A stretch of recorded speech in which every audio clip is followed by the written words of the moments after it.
আমি আসল গন্তব্যটা হারিয়ে ফেলেছি, তাই আর যেতে পারছি না। মানে বাবা, আমি তোমার কথা বুঝতে পারছি না। আমি আসলে তোর সঙ্গে মিথ্যা বলেছি রে। শিউলিকে আমি কোনো টাকা দেইনি।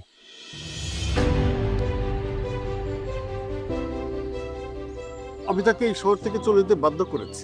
আমি তাকে তাকে টাকাটা দিতে চেয়েছিলাম, কিন্তু সে টাকাটা নেয়নি। আমি মানুষ চিন্তা আসলে অনেক ভুল করছি রে।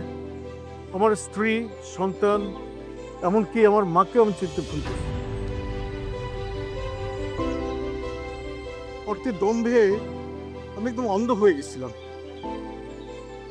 তুই আমাকে ক্ষমা করতে পারিস। তুই এখন সোজা চলে যাবি শিউলির কাছে, আর আমি আমার মার কাছে।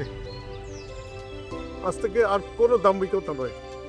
যতদিন বেঁচে আছি ততদিন শুধু ভালোবাসা দিতে চাই এবং ভালোবাসা পেতে চাই।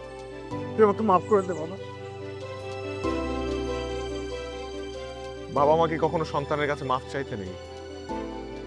বাবা, তুমি নিজের ভুল বুঝতে পেরেছো এবং সেটাই আমার কাছে অনেক বড়। বাবা, বাবা প্লিজ বাবা, তুমি দাদির কাছে ফিরে যাও না। দাদি তোমাকে বড্ড মিস করে। দাদি তোমাকে অনেক ভালোবাসে। তুমি দাদির কাছে ফিরে গিয়ে একটা বা দাদিকে জড়িয়ে ধরে বলো যে তুমি তাকে কতটা ভালোবাসো। দেখবে সে এক বুক পৃথিবী নিয়ে তোমাকে জড়িয়ে ধরেছে, আবার আগের মতো আপন করে নিয়েছে। প্লিজ বাবা। থ্যাংক ইউ বাবা, থ্যাংকস টু ইউ। আমি